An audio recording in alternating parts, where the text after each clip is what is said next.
Episode 3 is in the books. We are ready to talk about it. How's it going, everybody? It's Justin from Mayday, the Handmaid's Tale podcast. In today's episode, it is all about fear and loathing in Gilead. The show continues to put us through the ringer, and we are going to see the best and worst of pretty much everybody. Emotions are running high. Everybody is wondering if and hoping that Offred is pregnant. But, you know, things don't stay happy for long. The Eye makes a little house call. They bring Aunt Lydia and her world-famous cattle prod as muscle. Nick continues to almost say and do a lot of things. We learn the fate of Ofglen, sadly. And Hulu, they summon the ghost of Stanley Kubrick to direct a disturbing final scene. Makes everyone want to scream, along with Ofglen. Let's continue now with the Gilead Happy Fun Time Radio Hour on Mayday, the Handmaid's Tale podcast.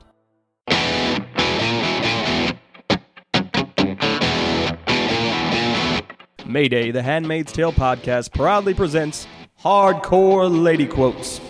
Quotes of inspiration, empowerment, and rebellion, chosen, recorded, and read by my kid. A man told me that for a woman I was very opinionated. I told him that for a man he was very ignorant. Anne Hathaway.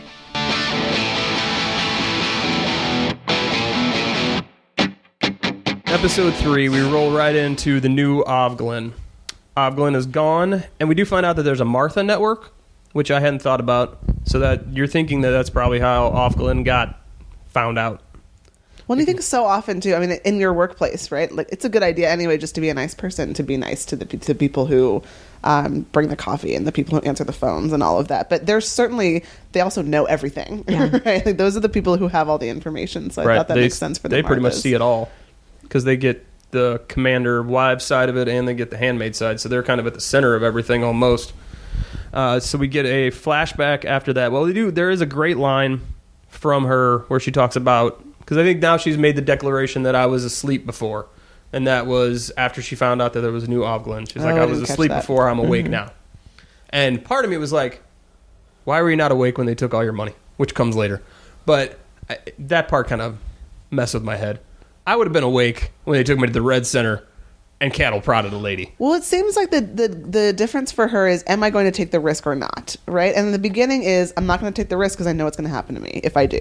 You know, that I will get hurt in some way, and I'm afraid of the eyes and all of that. But when it becomes personal and about someone in this life that she cares about, she's already lost everything from her old life. Well, now I've lost something in this life, so now I'm in. Right, she's lost basically her only relationship, friendship that she's had, and who knows how long. So yeah, that's a good point. So maybe that's why she's doing that and coming to that conclusion, but then is swiftly told different.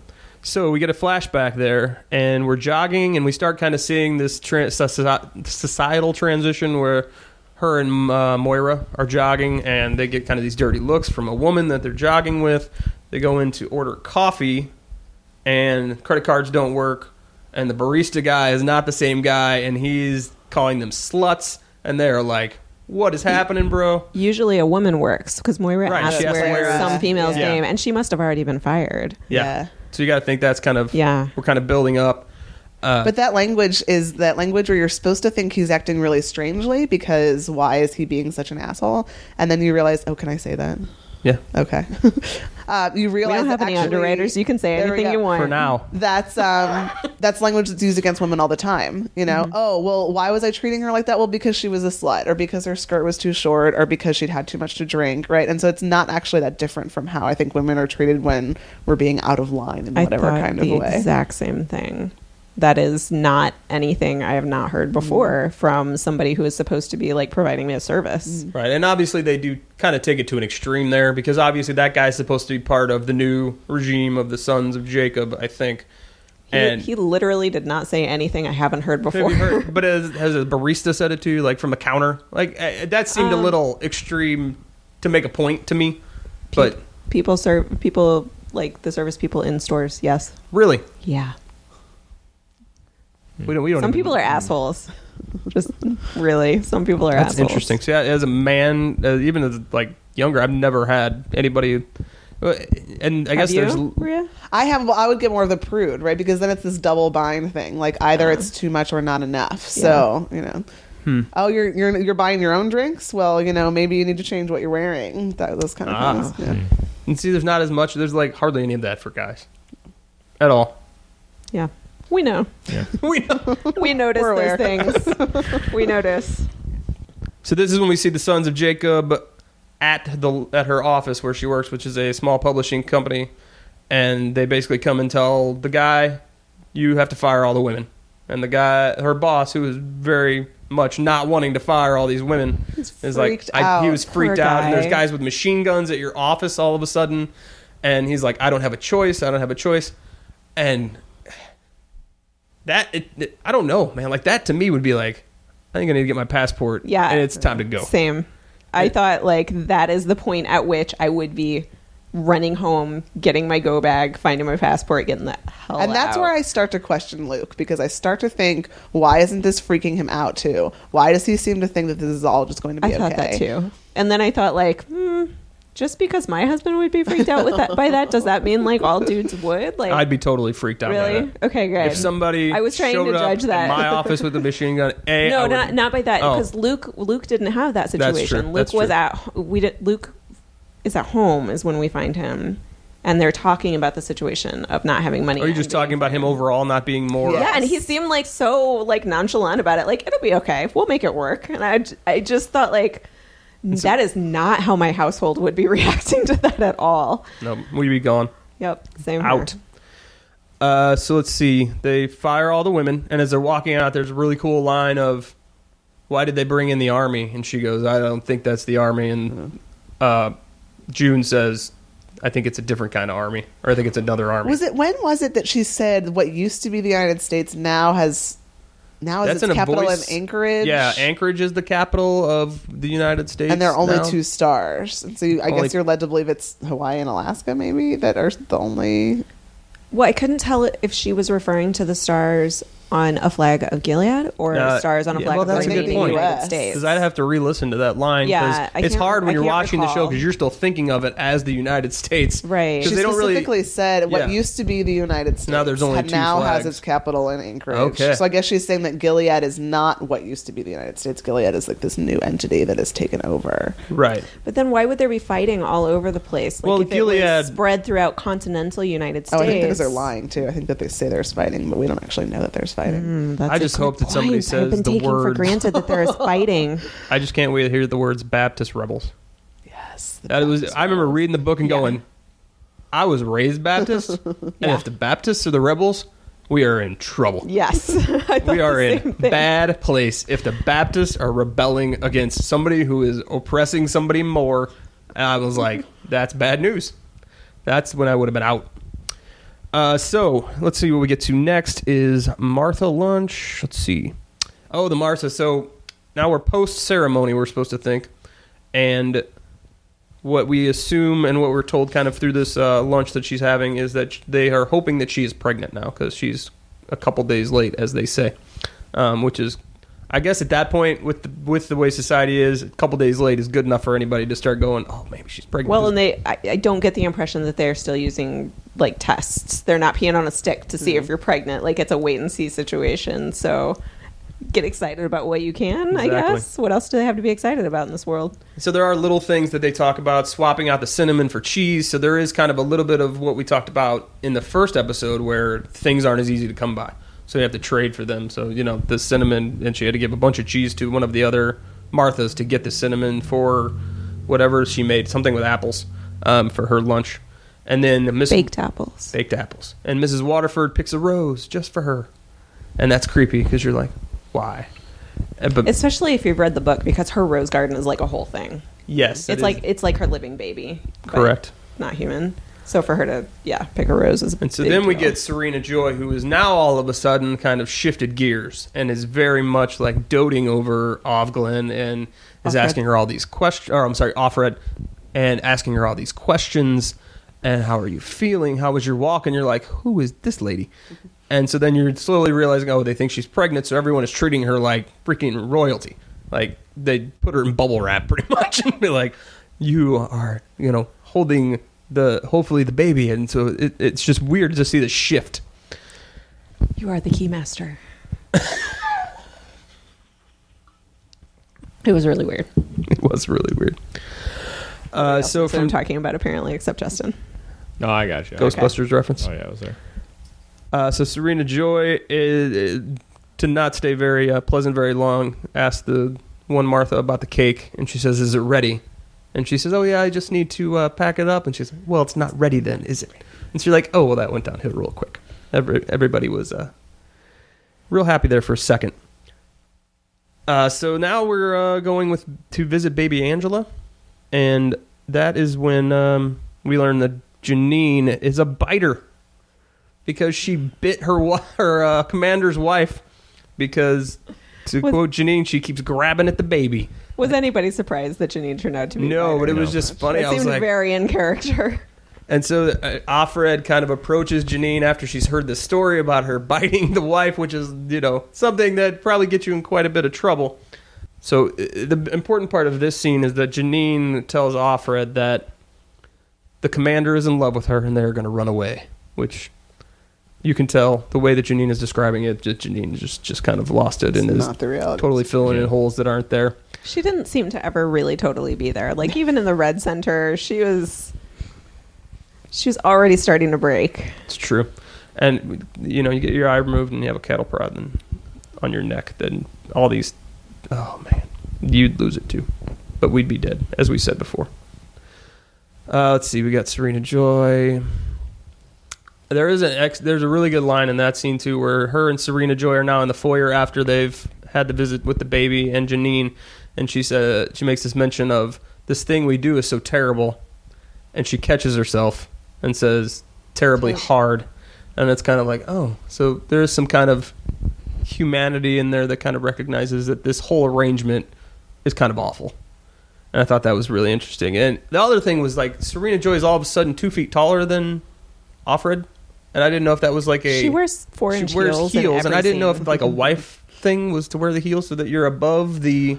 Well, it reminds me of Prince Charles and Princess Diana and how she was actually taller than him, but in every shot that they took, they'd have her seated or they'd have him on risers or something to make him look taller because he was supposed to be the more powerful. Did not know that. Yes. So I think the symbol of power and of looming and of who's really in charge.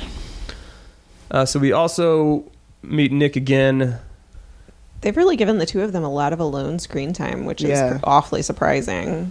Like, that's a lot of time they have spent alone together now. Yes. And for Serena Joy to send her home alone with the driver seemed like on the line. I was like, is she allowed to do that? Right. And so Nick's kind of giving her the speech of everybody breaks and there's nothing good that's going to come of you, kind of being in this resistance. So he kind of knows that she's had those conversations. And that's when we get back to the house and the eye is there to basically interrogate her. And Nick makes the point that I tried to stop them. There's nothing I could do. And so you know that something bad is about to happen and she's about to get interrogated by these guys. So then we flash back. We kind of get more of the history where we go back to all of a sudden she tries to buy something and her bank account is frozen. And there's this new laws about the women can't own property and all the transfer of property and assets to the men. And this is when we have a very interesting, intense conversation. Is that what we're calling it? Argument? I guess confrontation would probably be a better word. Between Moira and Luke. Kind of a half serious, half joking. Luke walks in the room after all this stuff has started going down and all these new laws are in place. And Moira looks at Luke and says, hey, look, here's the fucking problem. And you know what's interesting? When I first saw that, I thought, oh, she's angry, she's venting, and that needs to happen because, of course, she's angry and venting. Especially because she, at least June in that position, gets to by proxy hold on to her money, but Moira doesn't. Right? Who's her next of kin? We don't know. Right, we don't know that's where her a good money's point. going. So of course, the first guy she sees, she's going to lash out. But then the more I think about it too, when they get in the conversation, we realize that Luke is not altogether convinced that this is a bad thing. That maybe he's the problem because he's complacent and he is sitting back and saying, "That's cool. It'll all work out," and he's not angry. So I think there are multiple layers to her kind of getting angry at him. Yeah. I didn't She think seemed about angry that. before she realized that he was so complacent. Yeah. though. Like, that seemed before. I think that was more just like she is scared and upset and angry, and that's what's happening because of it. But yeah, he was super complacent, and that was worrisome. And then he does have the line of, should I just go in the kitchen and cut my dick off? Which is kind of like every guy's kind of response to be this rant that she goes on about the men being the problem. It was like, what would you like me to do? Because all he really did was say, I'll take care of you, when they're referring to the money being transferred over to Luke. And he clearly meant it in like a reassuring way. Right. But it does make a good point that like in that situation, that's not reassuring. No. I think it shows his frustration to have not knowing what to do. But I think it's also this microcosm of just kind of responses to feminism and this idea of you're in this position where you're being blamed for something and you're in a position of power, but you don't feel like you're in a position of power and you don't know what to do with that. And so the first thing to do... You're not the one that put you there. Right. And so it's not my fault, but you're blaming me, but I don't know what to do. And so I can see it kind of as that's the way I think a lot of people react to movements for change is, well, I don't know. I know that I'm in this group that's being blamed and I don't really know what to do with it. So I'll make a joke about, you hating me and wanting to mutilate me because that's the only way I know how to respond to this. Yeah. And it's a good way to like throw away the conversation and like kind of put a stop to their argument. And like, I'm going to make a joke to show you how ridiculous this is because that you're attacking me because I tried to be reassuring and do the right thing. Like we all know that like I'm not like that, so let's not. And I don't want to have the hard conversation, which is why did it upset you to say that I would take care of you? I don't want to dig in there and have that conversation. Yeah, that's a tough conversation. Is it? I think for a lot of people, right? And I think this is when we can segue into this, is the show feminist or not conversation. So let's segue into that, shall we? Yeah. So we did have a little bit of controversy over the weekend. The show had I believe they debuted it at or at least some of the episodes at Tribeca Film Festival in New York. And they also did a panel with most of the cast and the writer, Bruce Miller. And during this panel, the actress that plays Janine, I do not remember her name off the top of my head, made mention of it not being a feminist story to her, that it was a human rights story. Is that... Well, she said, I don't want you to think this is some of that feminist propaganda. Yes. Yeah. And then later on, after she had said that, Elizabeth Moss made a point of returning to that and saying that this was indeed not to her. She did, I will give her this little bit of, because when I was talking to my wife about it, she did say to me, for me, this story was not a feminist story, it was a human rights story. So she didn't necessarily say for everybody, she said for her. So we'll give her that little tiny crack to kind of get herself out of. Is shaking her head going, nope. No freaking way. Nope. But did say it's not a feminist story, it is a human rights story. And then Bruce Miller, who's the writer, kind of jumped in on this and kind of agreed with her. So I know you and I talked about this a little bit the other day when it happened. And you have a lot of thoughts on this matter, so I'm just going to let you go. I think there's a lot of fear of what feminism is and what feminism means as a label. And that this reaction seems to be this one of, if I get labeled that, then people will think X thing. And I don't want people to think X thing. And so I will not say it. Like Luke says, oh no, Moira's saying these feminist things. Well, that must mean she hates men and wants to cut their dicks off, right? When I don't think anyone's really saying that. That's not actually what's in the conversation. So what Elizabeth Moss expresses in that interview is, I don't want to be labeled as the bad kind of feminist. And we don't know really what she's referring to because she doesn't expand on why she wouldn't want to be a feminist and why that would be a negative thing. And then later in the interview, she says that she does want to stand up for what's right and she does want to be political. So, and she is a producer of the show and she is the lead actress of the show. So she's not really speaking for herself.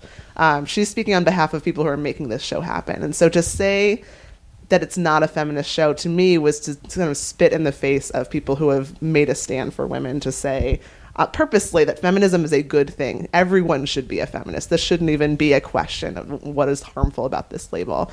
And to her credit, the other day she said, I think she recanted and said, no, I am a feminist. I do think this is a feminist show. But as long as we allow that word to be an insult and to be a problem, we are only going to get so far with how we can fight for women, because this is a story about women who are not allowed to read and women who are not allowed to be in charge of their bodies. And so to say that it's really about everyone in the show, I think is a little bit inaccurate. Well, and coming from a outside looking in on it point, just from a consumer, a person that is seeing the show advertised, the marketing is decidedly feminist. When you see all the graphics for it, there is, the one that immediately came to mind for me was there's kind of the one where she's standing kind of behind glass almost, where you can't really see who her face is, but you see the outline of the handmaid's costume, and it just says object kind of scrawled into the glass. And that's clearly feminist.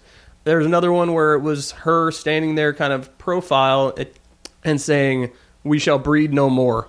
And if that's not feminist, I don't know what that has to do with. It is not, yes, it's human rights, but it is a specific kind of human right. It is feminism and feminist rights. And so I think she did kind of misspeak maybe, because we did read a couple other things where she's kind of wavered back and forth on her wording and how she's saying it. And so I honestly, at this point, I don't know what she thinks, and maybe that was her strategy. I think she doesn't. And I think that's part of the problem, that if you're going to be a public voice for a movement, then you need to have figured out what you think before you go in front of people and say, I'm going to speak for the movement, but I think I am, but I don't want to. And I think I think behind that is just a lot of fear of what the implications are. Well, and we did, some of the reactions when you and I were texting back and forth, Roxane Gay was like, well, heaven forbid something actually be feminist. Right. That was kind of the reaction. And I think that's absolutely right. Like, there's nothing wrong with it if that's what it is. If there's nothing wrong with that being, if that's what the story is, then own it. And I don't know why you wouldn't. Yeah. The first thing I thought of, and I don't know if I'm the only one in this room that's seen it, but I thought of Moonlight immediately. Because Moonlight could have easily been a movie where the guy got up there and said, this is not about the African American community dealing with the homosexual issue. This is about everybody dealing with the homosexual issue, when clearly that movie is about a very specific area of society and a very specific way that it is dealt with by the African American community. It's what it is about. It is. I'm sure other people of various races have had very similar experiences in the way they've grown up being homosexual. But that story is a specific story about the black experience being a homosexual, and written almost autobiographically between the writer and the director as their kind of shared experience growing up in that area. And so they owned it and they ran with it. And I thought that was great. And that was the first thing I thought of. That'd be like Moonlight coming out and being like, oh, no, we're not saying anything about the African American community. Or them saying, it's not that we're against racism. Well, of course you're against racism. Right? Like, nobody would say that out loud. And so to say I'm not a feminist or the story isn't feminist, I think is to implicitly say, oh, I'm not criticizing what they're doing to women in the story. Well, of course you are. Right. That's the whole purpose of the book, right, is to make this criticism. So I'm glad that Twitter is such now, and social media is such, that there was enough backlash that they had to stop and think about it. And that, Roxane Gay, who is arguably one of the most prominent feminists we have right now, won't have anything to do with the show now. Because she said, nope, I've had that fight too many times. We're moving backwards. I'm out. I got other battles to fight. I'm not going to sit here and do this elementary feminist battle. And she can do that because she is large and in charge and in power, and she's got other things to do. So, it's true. But that's what you lose out. You lose out a voice like that when you make these claims. And she did make the point that they sought all these people out as part of their marketing campaign, trying to seek out these people who are feminists and forward thinkers in human rights and and women's rights. And then that's kind of a slap in the face.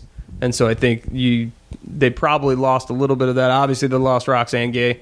She said, I'm very personally invested in this book, and I'm not going to watch the show anymore, and I'm not going to be involved in this. I have other things to do. So for her, I think it's a priority list, and she would have bumped it up the priority list had people been clear about it. Right. But I like that it called attention to it. I like that at least this is a conversation that we get to have, because the more people claim feminist projects, the less of a stigma the word will have. Yeah, I think the situation that American society is kind of coming to now, where people feel unsure about the use of the word feminist, and they're like, oh, I feel uncomfortable being called a feminist, even though they actually do believe that men and women should be equal in all ways, and so therefore they are a feminist because that's what it means. It's really burdened by situations like this, where public figures who are in a situation to say, yes, I am a feminist and I am proud of that. Like, we should all be equal. Everybody here probably could agree that we should all be equal. And if you don't agree with that, that's what makes you not a feminist.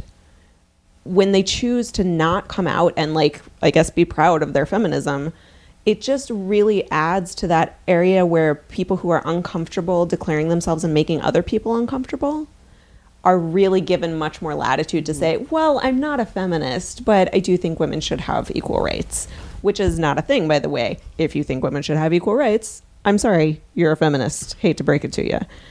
I just really loathe all situations in which we make it okay for people to say, I'm not a feminist, but, because that is not a thing that you are half in and half out. It's not. The belief that we should all be equal regardless of gender is a yes or no answer. And to give people an out like that really muddies the water and really, really holds up the movement toward full and equal rights. We're still not there. And it's very clear to most women living today, I think, that we are still not there. There are still many things that we are not able to do or privileged to do or able to do without harassment. And the fact that there are women especially out there who feel like it's okay for them to, like it would be offensive to other people for them to say, to be a feminist, like that I find so deeply offensive in itself and so sad. Like I feel really bad for those women. What in your life makes you feel like you saying I am just as good as everyone else is a bad thing to say? Why is that a problem? Given Hulu's wide audience range, that maybe over the course of the show, if this conversation continues, that maybe that can be a place where we can take it, right? That if you want to stand up for Ofglen and you want to stand up for Alfred, that you claim that feminism is a way to do that. Yeah. Let's hope we see better from Luke. So we get the eye interrogation, which is freaking weird, and the guy is weird, and Aunt Lydia is there, which you know is never a good sign. And they're basically interrogating. You think you're led to believe they're interrogating her at first, interrogating Offred, because she has talked to Ofglen about the resistance. And that's where you think it is going. But it is slowly evolves into this, did you two have a homosexual relationship together? Because I did not see that coming, P.S., like at all. Really? Yes. Yeah, I don't think I necessarily did either. Did you? Yeah. Tiana? Yeah? Really? Yeah. I thought it was going to be an interrogation about the resistance stuff. Like I did not see the were you in a relationship thing. So that caught me, which was kind of cool. I think it was just very top of mind at the moment because I was thinking about what would happen to gender traders and right, and that does because then the question they do say that again, so that's the second time we hear the phrase gender or the term gender trader when she said, did you know that she was a gender trader? And that is the point where Offred says, I knew she was gay, and then she gets cattle prodded because the word gay is taboo and outlawed in Gilead. So many things are. This reminds me of the Holocaust, too, and treatment of gays and lesbians and transgender people in the Holocaust and being interrogated, and this idea that... And I don't remember what the language is, but I'm wondering if Atwood consciously got gender trader from and she Holocaust might have, language. because she was in Berlin when Yeah. she was writing it. That would make a lot of sense. And again, I put a note on here of dehumanization. So at this point, referring to all these people as gender traders, and they're not human. And so again, you can do anything to anyone that you don't think is human. Let's see. There's the whole "blessed are the meek" line, which is where she gets smacked over the head. So the Aunt Lydia gives her "blessed are the meek," and she finishes the verse, "Blessed are those that suffer for the cause of righteousness, for theirs is the kingdom of heaven." I remember. And then she gets a club in the face and takes a spill on the floor. At that point, Serena Joy runs in and is like, she's pregnant. And then Aunt Lydia gets this look on her face like, oh, I can't believe I lost it and beat her when she was pregnant. It reminded me of that West Wing episode where he goes off on, I don't know if it's Dr. Laura or somebody fictional in the West Wing episode. Yes. About you want to use the Bible at me? I can use the Bible back at you. There's a fantastic scene, and I look it up on YouTube all the time when I'm thinking about the people that throw out Bible verses and, try and quote everything against you. And it is this whole thing. It goes on this whole rant of using Bible verses against her and all this stuff. Exactly. So then, we get her and Aunt Lydia beats the crap out of her. She feels terrible because she's supposedly pregnant. And now we go to the Ofglen scene where she is in the Hannibal Lecter mask, which is the only thing I can think of what it's called. Because that's when I see that's what I think of. And it made me think of dogs Like the the muzzle. Yeah. So I guess we could call it the muzzle. Basically the same In my head, thing. it's just a Hannibal Lecter mask. So she is going to court. So basically, they have arrested her. That she is going to be tried for whatever crime. Now that we know being a homosexual is the crime that she is essentially being tried with, because she had an affair with a Martha, and so someone found out about it. I guess we assume through the Martha network. So we end up at court, and this is the first time we really see the Gilead system of justice play out. And they bring them in and talk about system of justice in air quotes. Yeah, air quotes, definitely. A speedy trial. You got one now. Because basically all they say is they basically verify the man's testimony. The judge asks, is this what happened? Speaking on behalf of Gilead. Yes. And they ask him, is this what happened? Do you say that this was happened? All right, you guys are gone. And so then they sentence them. The Martha gets sentenced to death. Ofglen, because she is still viable and can have a child, is sentenced to, quote, redemption.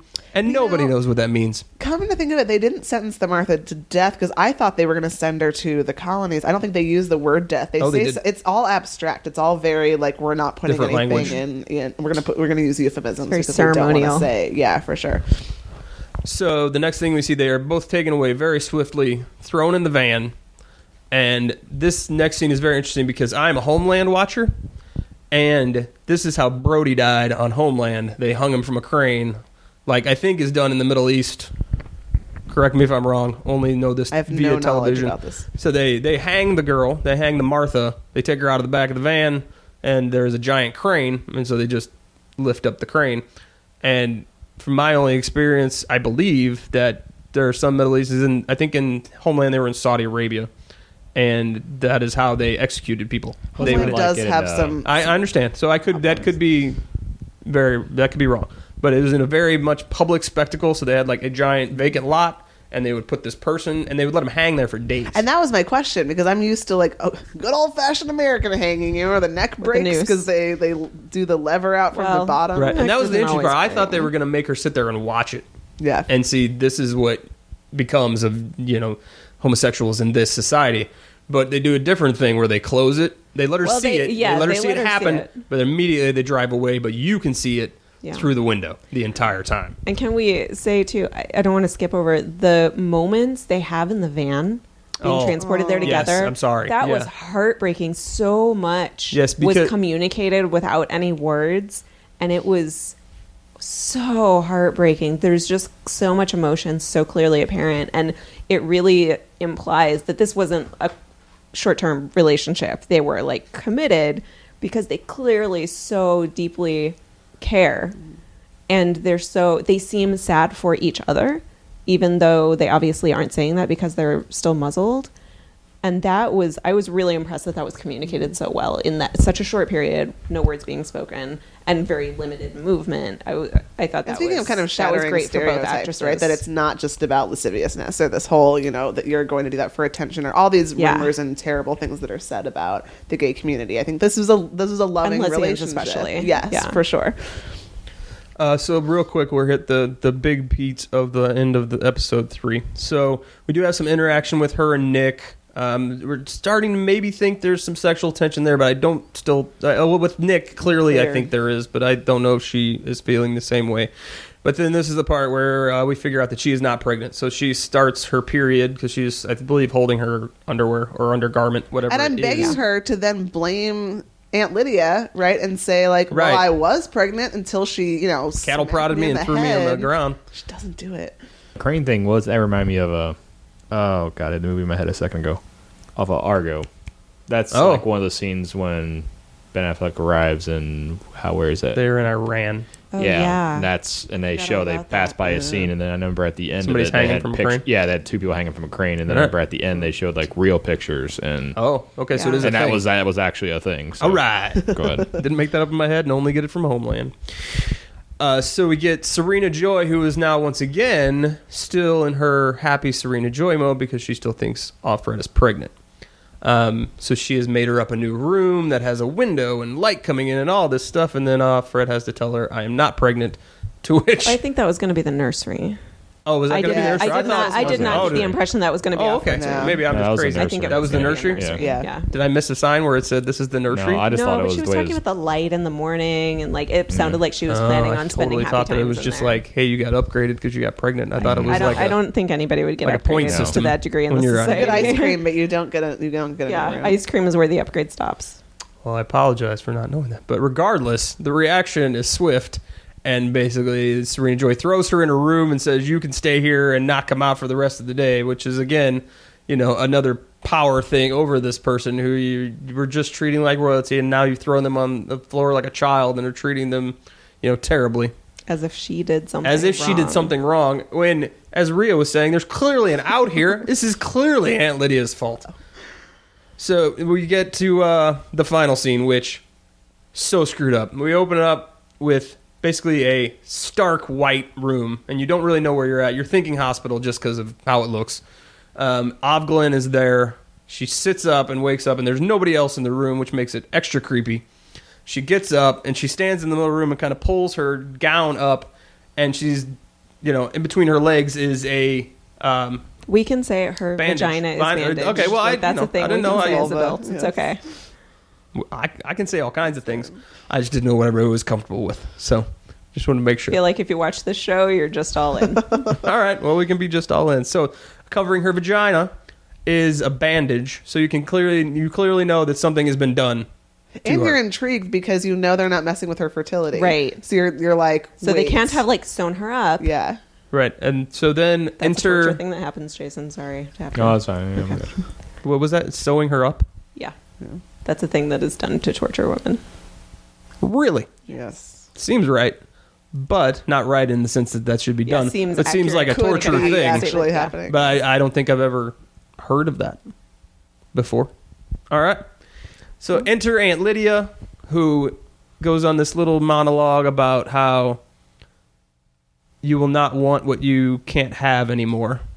And it's really interesting assumption that if you cut out that physical part, that's Yeah. going to change the brain, right? It's the same Right. kind of logic as... I thought that as- too. That you would no longer desire if you don't have a clitoris Right. is really broken thinking. That seems so archaic. As if some of us have male-drawn clitoris and other people have female-drawn clitoris. You just Yeah. cut it out and you'll totally It'll be be- fine. and Switch it it'll be around fine. like Legos. Right. And just reattach it somewhere Yeah, else. I had that same thought. And also, that is an incredible form of torture for a handmaid because it would make sex not just even less enjoyable than it already is. So it would be in that painful rather than atrocity. just... It would be yeah. painful, very, very painful. The whole thing. And that's... Ah, Wow. It was tough to imagine that situation getting worse. yes. But that does That- it. That's way worse. And the way they show that scene, the stark whiteness of everything just Oh, and gives seeing it And then this her face. in her face, The close-up on her and face. Alexis what she's Bledel wearing just really- is just. turning in her A game these last episodes. I said it was very kind of Clockwork Orange-esque to me. Is Yes. this totally bizarre look? I had a and- really this feels like a Kubrick film. Yeah, it moment. did have a very Kubrick feel about it, and so it was. And then when you figure out what's been done to her, and we did have this brief conversation pre-show when we were talking about it, and I was calling it female circumcision, and Tiana made a point of saying, Not no, anything no. like circumcision. This is not not- comparable at all. Is clitoridectomy a word? I don't know. Ooh. Kind of should be though. I gotta think it has to be. Yeah, so I kind of have a problem with calling this anything but female genital mutilation, or FGM for short, because it is mutilation. That's what we would call it if you cut off most of a man's penis. That's what it is.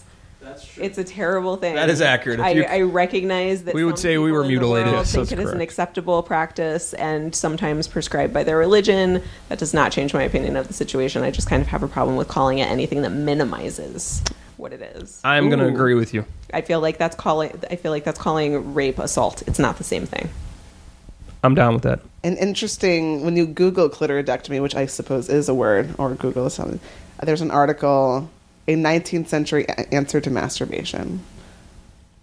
So the idea that this is then... That masturbation was bad, and in order to Yes. prevent them from masturbating, they would Well, that remove would the do it. clitoris. There we go. Oh, Yeah. awful. All right, so then we figure out that that's what's been done to her, and Aunt Lydia promptly leaves to let her think about that, and she kind of goes through this fantastic, terrible but fantastic performance-wise facial recognition of what has been done to her, and the fact that she is going to still have to live in this, society as a handmaid, and now not be able to derive much pleasure, if any, from the sex that she is having with the commander, or should she decide to try and go the Martha route again and try and get a relationship going. I'm not going to say none. And that was a thought that I did have. Just let me speak out of turn since I don't have a vagina. I know that there are other ways to orgasm besides the clitoris. So I don't know that 100% of the pleasure is gone. But it would cause pain. So it would cause pain, period. Yeah. It would cause pain all the time. Assuming they didn't do a very caring, careful job. Which you got to think they didn't. Which I have to think that that's what happens. Okay. She's going to be in pain during sex. And again, this is me, just my ignorance of the situation. I mean, there are other parts of the body that could be stimulated. She could possibly maybe still enjoy herself occasionally, but it's going to make the ceremony painful. And that is really I really could not have imagined a way that ceremony could get worse in that society structure they have set up, but this is it. Alice Walker have you read Possessing the Secret of Joy? No. It's a great novel about this kind of concept and about what happens and the multiple tensions in different societies, but the character then does experience this pain and talks about how it's not just that moment. It's not even just the denial of pleasure. It's a lifetime of pain that you're in for. Oh. It's terrible. Every time I hear about it, it is just one of those things that is just I have to get it out of my brain. Yeah, it's something that sounds like it just exists for torture. So the idea of it existing as part of an accepted practice is just horrifying. Brutal. So getting back to the music, we do have some ending music here after Ofglen. Sorry, can we go back to something real quick? Go back. For Alexis Bledel, did she say anything this whole episode? Did no, she have one that's a good line point. this whole episode? Oh, that's a good point. Oh no, she had the muzzle on the whole time. You're right. Yeah, so I thought she did a really good job of it was a good visual screaming. That's yeah, you're right. Because she didn't you're right. You're able to feel and understand what's going on almost the whole time, even though she's not saying a word. She's muzzled, or she didn't say a word. She was not only just not speaking. You couldn't see the lower half of her face. Yeah, I mean, so that's really restrictive. Just with your eyes, it was all eyes. So Good that was catch. something I noticed. Yeah, that was awesome. Yeah, because as you were saying, she was amazing in the van scene episodes, with the Martha was great. So with the ending music for this one is "Waiting for Something" by this guy Jay Retard, which is his name. I assume stage name. Hoping. I have heard his music. I am not an avid Jay Retard listener. But it's a song called Waiting for Something, and the lyrics are basically, it's not complete, I must compete, stand on my feet, live with these creeps, I'm sitting waiting for something to happen. Oh, no, no, no. And it just repeats that over and over again as Ofglen is completely freaking out. And that's where they cut the scene.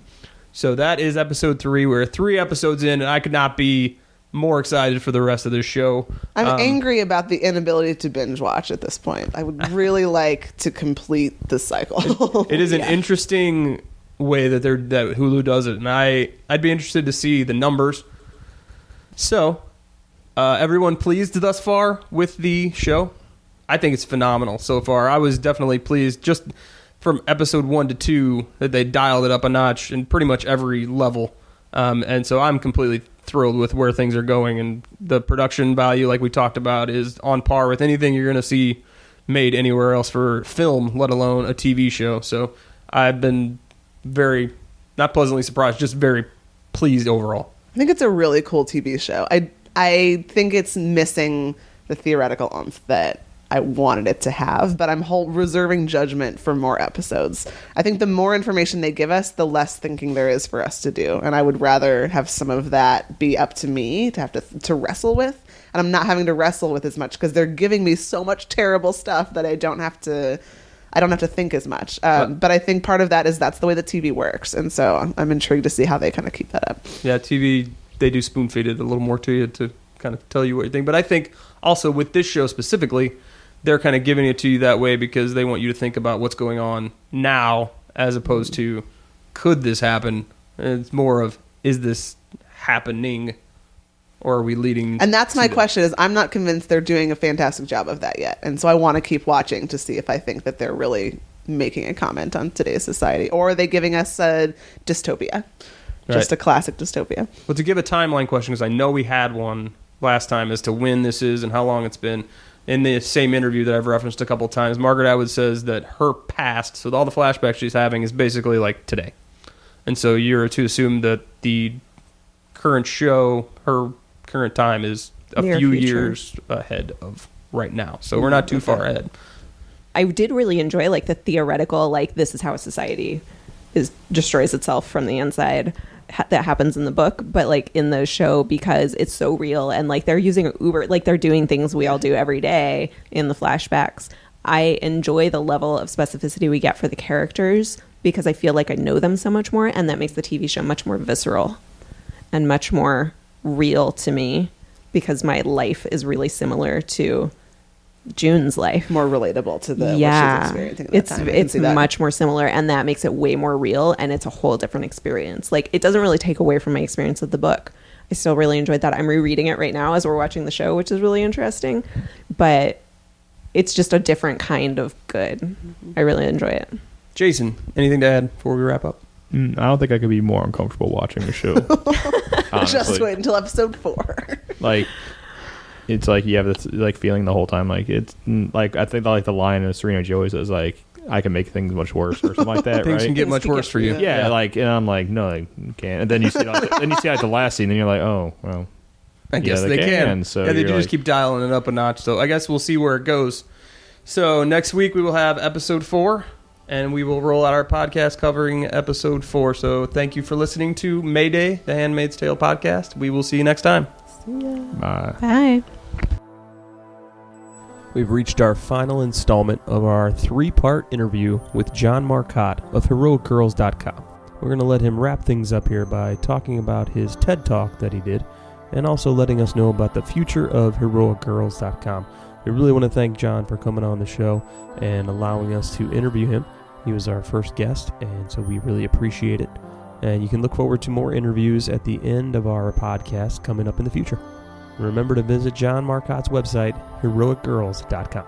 The TED Talk was interesting. I gave my TED Talk at the TEDx Women's Salon, so it was 500 to 800. I can't remember exactly what the number was, and I'm not good at crowd estimation.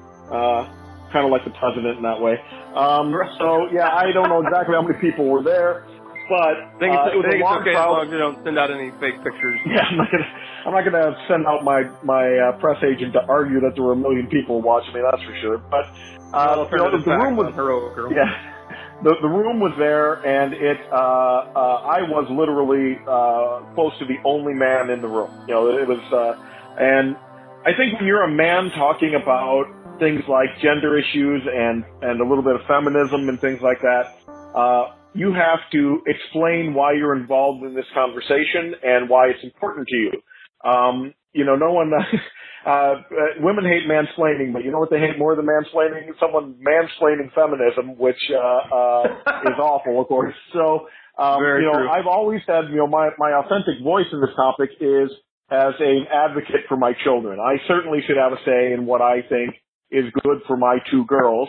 And that is why I became more vocal about these issues. I always had my beliefs, but the reason I started advocating for things is I have 2 girls, and it's my job to make the world a little better place for them and to, tackle these issues so that I can help them out in the future. So, that's always been my perspective as a parent. And, I have to set the scene. Every time I talk, we have to talk a little bit about why I'm here, why I'm interested in this topic, because otherwise it can come across badly. But so far, everybody's been very receptive to what I have to say, so I assume we're doing okay. Heroic Girls has grown large enough. I think we're looking at filing paperwork to become a nonprofit. I'm putting together a panel for San Diego Comic-Con. There's no guarantee that I'm going to get selected to do a panel, but I'm hopeful. And I'm trying to think of other interesting things. We're probably going to have to sell some merchandise on the site. We might sell some T-shirts or bumper stickers or something, because ironically, in order to declare that we're not making any money, that we're a nonprofit, we have to pay money to do that. Nice. To become a nonprofit, you have to pay, hundreds, if not thousands of dollars to say, I'm not making money. So, we're looking at ways that we can finance that at least to be revenue neutral so that we're not going in the hole. I mean, pretty much everything we do at this point is financed out of my pocket. So, it would be nice if the enterprise paid for itself at least a little bit. So yeah, that's kind of the longer term goal is to get that nonprofit status.